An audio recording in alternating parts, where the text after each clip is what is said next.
Mesdames et messieurs, bonjour et bienvenue sur ce 13h au Bénin. Voici les titres. Jour particulier pour la mouvance présidentielle et ses militants. Le duo candidat à la présidentielle de 2026 est officiellement investi par l'ensemble des formations politiques adhérant à sa désignation. Suivez dans cette édition les premières images de cette matinée solennelle à Parakou.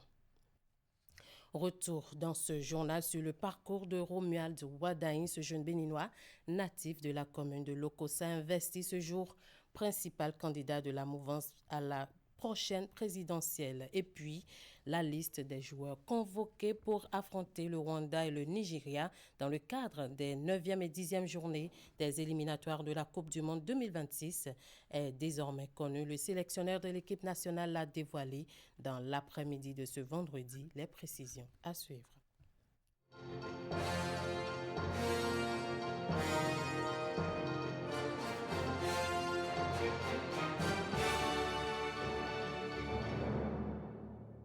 À nouveau, bonjour, c'est l'actualité du jour. Parakou accueille ce samedi 4 octobre 2025 l'investiture du duo candidat de la mouvance pour les présidentielles d'avril 2026. De nombreuses personnalités ont fait le déplacement pour l'occasion. La cérémonie a été marquée par la présence des membres des principaux partis de la mouvance que sont le Bloc républicain, l'Union progressiste, le Renouveau, la Renaissance nationale et Moël Bénin. Tour à tour, Claudine Prudencio, présidente du parti Renaissance nationale, Jacques Ayadji, président de Moël Bénin, Abdoulaye Biotchane, président du Bloc républicain, et Joseph Djogbenou, président de l'Union progressiste. Le Renouveau se sont succédés au pupitre pour confirmer leur choix du duo candidat Wadain Talata et exhorter l'assistance à fédérer les efforts pour porter ce duo candidat au palais de la Marina en 2026.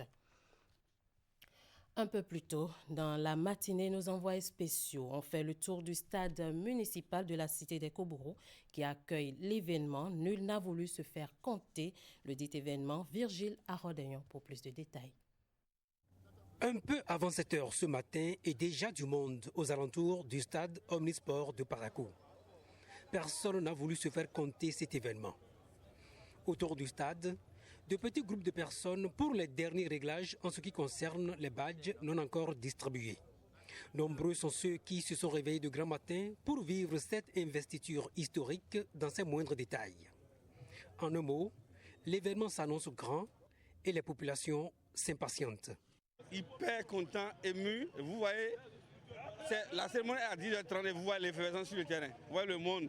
Ça montre que tout le peuple béninois est acquis à la cause de ce duo candidat aux élections présidentielles. Donc nous avons fait un bon choix, le président Talon a fait un bon choix, le peuple béninois a fait un bon choix pour choisir le candidat Romuald Wadain qui sera le porte-flambeau de la jeunesse béninoise, le porte-flambeau du peuple béninois, l'espoir et pour la continuité des chantiers ouverts par le gouvernement de la rupture.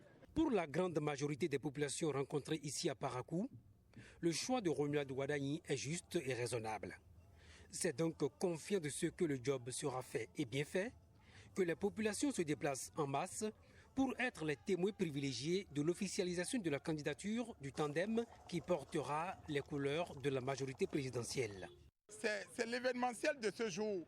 On est ému, c'est la grande joie dans le Bénin, dans tout le monde entier, parce qu'on sait que c'est un duo titanesque qui fait déjà le job et qui met le Bénin en confiance, qui donne la preuve qu'à partir de 2026, le Bénin va supplanter le monde entier, parce qu'on a une équipe de gagnants, d'hommes capables. Romuald Wadain, on l'a vu à l'œuvre, on sait qu'il est bon, on sait qu'il a fait de bons boulots et on est là pour la victoire. La victoire, la finalité de toute cette mobilisation autour de Romuald Wadain et de Mariam Tchabi Talata. Le candidat de la mouvance présidentielle a eu un parcours de technocrate. Romuald Wadain, 49 ans, natif de Lokossa et financier de formation, diplômé d'Harvard. Il a fait carrière dans un cabinet français réputé et tient les rênes des finances du gouvernement béninois depuis bientôt 10 ans. Biographie du dauphin de Patrice Talon dans le camp au pouvoir avec William Cliquant. Sous sa confiance. Romuald est fils de Nestor Ouadani, statisticien économiste formé à l'ANSAE à Paris. L'éducation du jeune Ouadani a été marquée par des valeurs de rigueur et de responsabilité. Dès l'enfance, l'aîné de la fratrie de 5 enfants a été formé à des tâches manuelles comme la maçonnerie, la mécanique. Le fils n'a pas un profil trop éloigné de l'économiste qu'a été son père. Romuald Ouadani a un brillant parcours académique. Il est sorti major de la promotion 95-99 du master en finance à l'École supérieure des affaires de Grenoble. De profession, c'est un expert comptable certifié en France et aux États-Unis, diplômé de Harvard Business School en capital risque et titulaire d'un MBA. À 36 ans, Romuald Ouadani est devenu le plus jeune associé de l'histoire du cabinet Deloitte, qu'il a très tôt rejoint en 1998. Romuald Ouadani a marqué son passage en pilotant l'audit et la qualité en Afrique francophone, en ouvrant aussi des bureaux stratégiques sur le continent. Depuis 2016, il est ministre de l'économie et des finances, avec reconduction au rang de ministre d'État en 2021. À l'échelle sous-régionale, il a tenu la présidence du Conseil des ministres de l'UEMOA. Au nombre de ses distinctions internationales, en 2021 et 2024, Financial Afrique l'a élu meilleur ministre des Finances en Afrique. Il a aussi été lauréat du prix africain de développement, PADEV.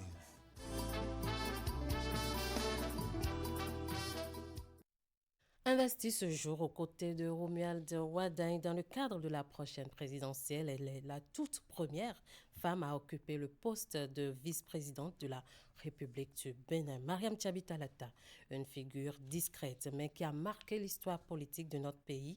Nous vous proposons à suivre ici un récit sur son parcours. Dans les couloirs du pouvoir au Bénin, une femme s'impose avec calme et assurance. Son nom, Mariam Tchabitalata. Pour beaucoup de Béninois, elle incarne une première historique, la toute première vice-présidente de la République. Mais derrière le protocole, il y a une trajectoire, une histoire façonnée loin des projecteurs. Tout commence à Bembereke, dans le nord du pays, où elle voit le jour en 1963. Comme beaucoup de filles de son époque, son destin aurait pu s'arrêter au banc de l'école primaire, mais elle persévère. De Parakou à Cotonou, elle gravit une à une les marches de l'éducation jusqu'à décrocher un bac littéraire puis s'immerger dans la philosophie à l'université. Avant d'entrer dans la politique, Mariam Tchabitalata est d'abord enseignante. Elle forge son caractère face à des générations d'élèves puis devient inspectrice. L'éducation n'est pas pour elle un simple métier, c'est un combat. Le savoir comme levier d'émancipation, surtout pour les filles. Mais son engagement dépasse bientôt les salles de classe. Elle rejoint un parti politique, puis se fait élire conseillère municipale à Parakou. Peu après, ses responsabilités s'élargissent. Elle entre à l'Assemblée nationale, dont elle devient première vice-présidente. Le tournant arrive en 2021. Patrice Talon, en quête d'un colistier, choisit cette femme discrète mais déterminée pour l'accompagner. Ensemble, ils remportent la présidentielle. Le 23 mai de la même année, Mariam Tchabitalata est investie vice-présidente de la République du Bénin, une première dans l'histoire du pays. À ce poste, elle devient aussi grande chancelière de l'ordre national. Au-delà des titres, Mariam Tchabitalata se distingue par un style rigoureuse, attachée aux valeurs, proche de l'éducation et préfère l'efficacité au bruit médiatique. Ses détracteurs la disent effacée, ses soutiens la décrivent comme une force tranquille.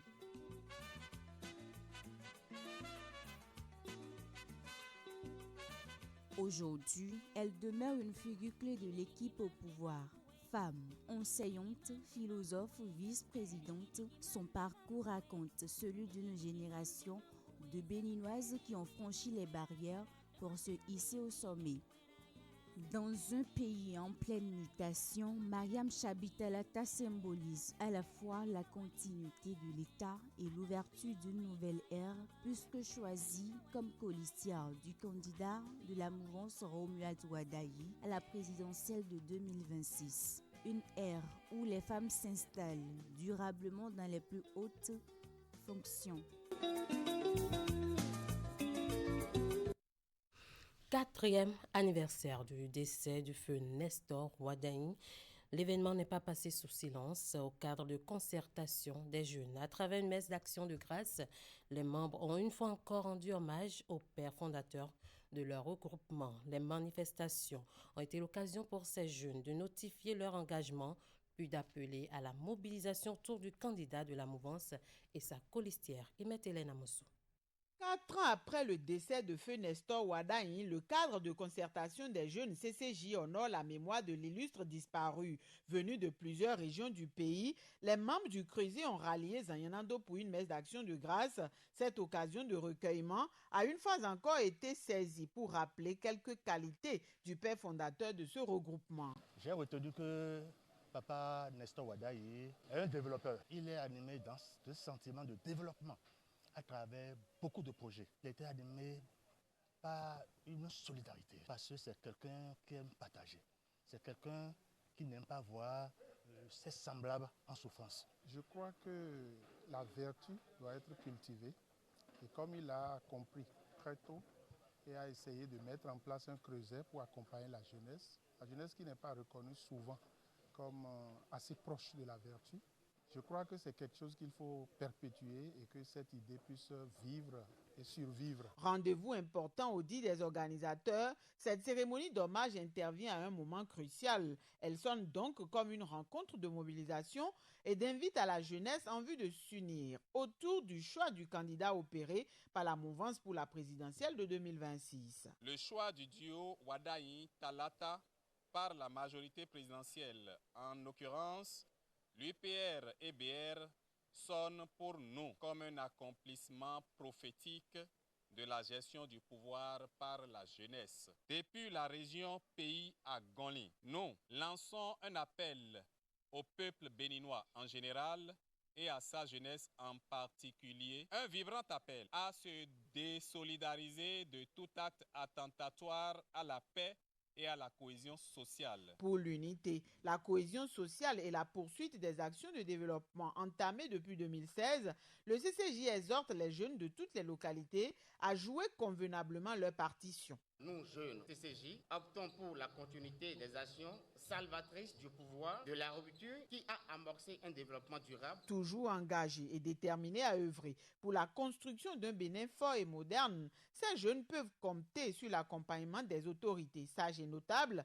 Beaucoup ont honoré de leur présence à ce rassemblement et n'ont pas manqué de prodiguer des conseils à l'assistance.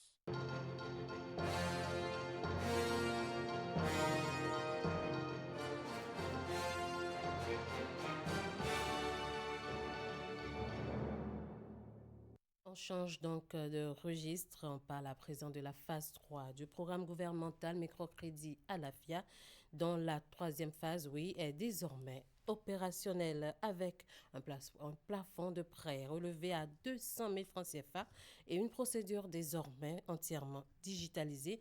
Le dispositif se veut plus simple, plus rapide et plus transparent, destiné aux femmes et aux personnes vulnérables. Il offre un accompagnement renforcé aux petits entrepreneurs et aux ménages à faible revenu. Le point, c'est avec Epiphane Thiabi et Socrate Anotole.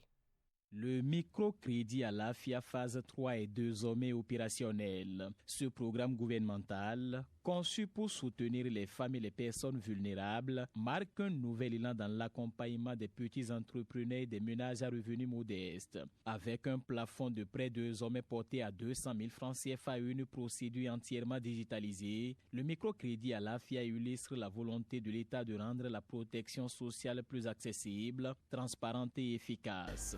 D'abord plafonné à 50 000 en 2020, le microcrédit Alafia a connu en 2022 une nouvelle formule à 100 000 francs. Grâce à cette initiative, le microcrédit Alafia a permis à plus de 2 millions de Béninois de sortir de la précarité, de disposer de ressources et de développer des activités génératrices de revenus. Le microcrédit Alafia n'est pas un simple dispositif financier, mesdames et messieurs. C'est un instrument puissant d'inclusion économique, un levier de transformation sociale et surtout porteur d'espoir pour de milliers de femmes et d'hommes. En réduisant les barrières financières et administratives, le gouvernement entend créer un véritable moteur de justice sociale et de développement inclusif. Sous l'impulsion du président Patrice Talon, le microcrédit a été totalement repensé autour de 3 piliers que sont la digitalisation des opérations pour garantir la transparence, réduire les intermédiaires et permettre à chaque bénéficiaire de recevoir directement, en toute discrétion, son financement sur son téléphone. L'allègement des conditions d'accès pour mettre fin au rançonnement et à l'arbitraire qui décourageait tant de femmes entrepreneurs. La dignité retrouvée du bénéficiaire qui peut aujourd'hui utiliser sereinement son crédit pour relancer son activité et soutenir sa famille. Grâce à cette refondation, le microcrédit Alafia est devenu un instrument puissant de relance de l'économie de base et d'inclusion sociale. Avec cette troisième phase de microcrédit Alafia, le Bénin franchit ainsi un pas de plus vers un développement durable où la microfinance devient un outil stratégique de progrès social. Je l'annonçais en titre, le sélectionneur des Guépards du Bénin a dévoilé ce vendredi la liste des joueurs convoqués pour affronter le Rwanda et le Nigeria dans le cadre des 9e et 10e journées des éliminatoires de la Coupe du Monde 2026. Face aux hommes des médias, Guénodro a rendu public une liste de 25 joueurs convoqués pour les 2 derniers matchs en vue pour la sélection nationale au cours de la course qualificative au prochain mondial. Sur la liste, on note l'absence de 3 joueurs qui étaient du dernier regroupement dont Rachidi Moumouni et Rodolfo Aloko, tous 2 blessés, puis le jeune Candace Fiogbe en manque de compétition dans son club. Au-delà de certaines absences, on note également le retour en sélection de 2 joueurs, dont Rodrigue Fassinou et Romari Kamoussou. Par ailleurs, Olatonji Tessilimi, ancien U20, de son côté, signe sa première sélection avec les seniors. On va suivre Gernot Rohr. Parce que là, on se retrouve premier au tableau, que nous allons aller à la Coupe du Monde. Maintenant, c'est fait. Non, on reste humble, on reste modeste. On a eu un coup de chance que l'Afrique du Sud soit sanctionnée. On en profite pour le moment, mais il ne faut pas oublier qu'il nous reste 2 matchs extrêmement difficiles. On va les aborder avec détermination, sérénité, combativité, organisation. On commence à avoir un bloc, on va dire, solide. On n'a pas encaissé de but dans les 2 derniers matchs. Mais à mon goût, on a laissé encore trop d'opportunités à nos adversaires. On doit encore progresser. Il y a de bons attaquants dans ces 2 équipes. Et bon, on va voir. Tout dépend maintenant déjà du prochain match. Si le prochain match est bien négocié, ça va booster tout le monde pour remettre ça à Uyo, quelle que soit la position de l'adversaire.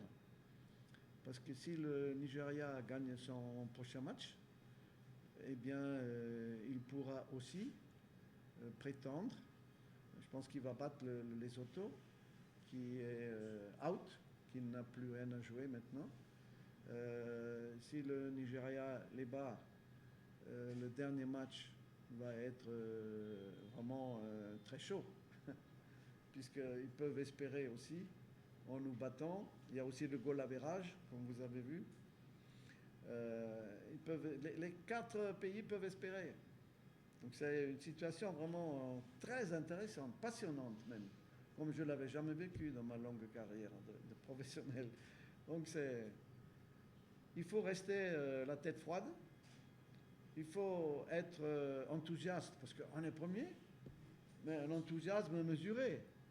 Il ne faut pas avoir trop d'émotions. Quand tu vas sur le terrain et tu es premier et tu roules les mécaniques, là tu vas te faire punir.